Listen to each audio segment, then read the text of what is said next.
Stop what you're doing. If you hold any real estate investment trusts right now or are even thinking about it, you absolutely need to hear this breakdown. Because what if I told you that you could literally be the landlord to the biggest, most profitable casinos in Las Vegas without ever having to sweep a floor or fix a single leaky roof? It's like playing a giant game of Monopoly in real life, except you're buying up the actual boardwalk and Park Place. Today, we are unpacking VCI Properties. This is a staggering $47 billion real estate empire operating largely behind the scenes of the places we love to visit. Now, I know a huge fear for us retail investors is getting burned by yield traps, chasing a massive payout only to watch the stock plummet. So by the end of this explainer, you'll know exactly whether VCI is a masterclass in wealth generation or a dangerous concentration trap waiting to spring. Let's get into it. Right out of the gate, we've got a 6.6% dividend yield. Now, that instantly grabs your attention, right? Anyone hunting for passive income in today's market is going to pause at 6.6%. But as we know, in the complex world of high-yield REITs, a flashy number like this is never, ever the whole story. We have to honestly ask ourselves, is this juicy yield a sign of incredible overlooked value, or is it secretly masking some massive structural risks? To figure that out, we're going to follow a really clear framework. First, we'll map out their identity as an experiential real estate giant. Second, we'll dive into their financial health and that big dividend. Third, we'll uncover a hidden tenant concentration risk. Fourth, we'll see how they're expanding their capital toolkit. And finally, we'll break down the analyst forecasts and the true bull versus bear outlook. Okay, Section 1, the experiential real estate giant, betting on the experience economy. VCI is definitely not your average commercial real estate owner. Take the iconic Caesars Palace right there on the Las Vegas Strip. When we talk about VCI, we aren't talking about generic, boring office parks or little strip malls. We are talking about massive, mission-critical, place-based destinations that literally cannot be easily replicated or moved somewhere else. VICI's CEO, Ed Pitoniak, actually frames their entire value proposition around this huge consumer shift. Between 2019 and 2023, MasterCard data showed that global spending on experiences rose 65%, while spending on physical things only increased 12%. I mean, that is a staggering 5-to-1 growth ratio favoring experiences. VICI's entire thesis is built on the idea that the future value of real estate is determined by how people choose to live, play, and gather. And this whole experience over things is a massive secular tailwind. It's allowed them to build a geographically diverse portfolio that blankets North America. While they're obviously heavily anchored in Las Vegas, they've expanded all across the US and Canada to capture that regional leisure demand too. Here's where the scale gets kind of mind-blowing. We're talking about a $47.8 billion total enterprise value spread across 93 triple net leased properties. They own 54 gaming properties, 39 other experiential properties, 127 million square feet of real estate, and roughly 60,300 hotel rooms.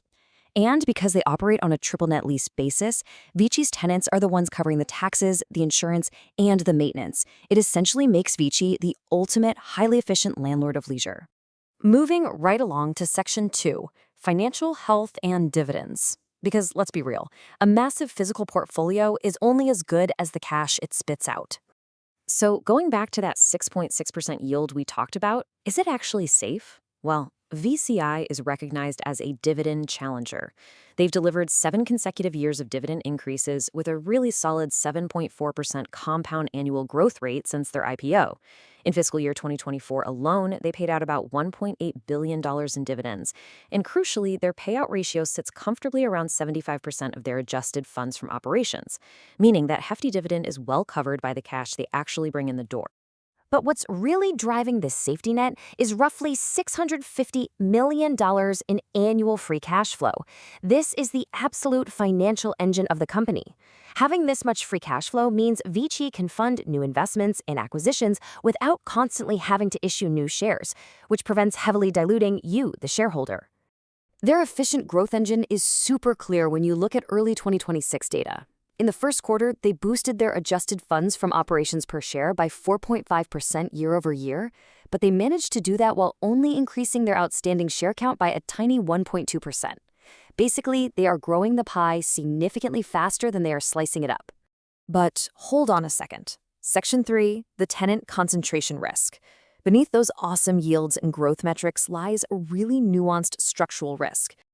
To truly grasp VICI's risk profile, we've got to put them side by side with their main peer, GLPI. Now, Moody has actually upgraded VICI to investment grade Baa3 while keeping GLPI one notch below. But why? It's definitely not about leverage. Both have totally acceptable leverage ratios around 4.4 to 5 times. The distinction here is all about tenant concentration. VICI gets roughly 74% of its leasing revenue from just 2 operators. Meanwhile, GLPI has its revenue distributed much more evenly across 5 major tenants. And here is exactly why that high concentration matters so much. VICI utilizes something called a cross-default provision. This is a master lease clause where if there's distress or a default at just one single property, it isn't isolated. It automatically triggers a default across all properties tied to that same operator. Because 74% of VICI's revenue comes from just 2 operators, bundling multiple properties under these master leases significantly accelerates the transmission of financial stress right to VICI's credit profile. It's a massive domino effect. I love how Benzinga Research puts it. Neither REIT structure is inherently safer. They're just different answers to the exact same problem. VICI intentionally trades distributed tenant risk for unmatched asset dominance and scale. They own the highest grossing gaming properties globally, stuff that's incredibly hard to replicate, but they accept the reality that their fortunes are tied to a very small handful of massive operators. So, how are they managing this? Section 4, Expanding the Capital Toolkit. To manage these risks, VCI is aggressively expanding how and where they deploy their capital.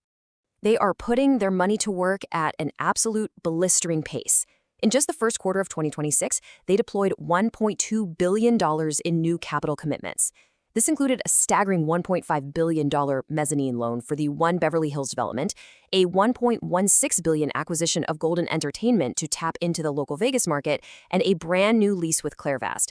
And that last one is key because it adds a 14th tenant to their roster, slowly helping to chip away at that concentration risk we just talked about. A really cool part of this new strategy is VICS, or VICI Experiential Credit Solutions. VICI isn't just buying buildings anymore. They are essentially acting as a specialized bank for the experience economy. By using debt capital to generate returns, they've built a loan book that's now in the high single-digit percentage of their total assets. They're actively scouting future real estate targets, learning about new sectors, building developer relationships, and basically getting paid a high yield to wait until a property is ready for them to just buy outright. It's a brilliant playbook. Which brings us to our final section, Analysts' Forecast and Outlook. Let's see how the market is digesting this mix of high yields, strategic credit growth, and structural concentration. Wall Street remains broadly positive on VCI, currently holding a consensus price target of $33.64. But there is definitely a healthy dose of caution baked in here. While 54% of analysts rated a buy or strong buy, a really significant 45% of analysts maintain a strict hold rating. Let's break down exactly what is dividing the experts. Impartially speaking, the room is super polarized based on macro versus micro factors. The bulls absolutely love VICI's flawless execution, their strategic partnerships like the one out in Beverly Hills, and the durable secular tailwinds of the whole experience economy. The bears, on the flip side, highlight that VICI is highly sensitive to interest rate fluctuations, which can really squeeze their funding costs. Plus, they warn about the looming threat of online iGaming and changing regional gaming fundamentals that could eventually eat into physical casino revenues. Which leaves us with this final, provocative thought to consider as you review everything we've walked through today. Does VICI's completely unmatched asset dominance in the booming experience economy outweigh the structural risks of tying their entire fortune to just a handful of major operators? It's a fascinating balance of scale versus concentration, and it's exactly the kind of deep nuance you need to understand when analyzing market leaders. Thank you so much for joining me for this explainer, and I highly encourage you to keep diving into the data.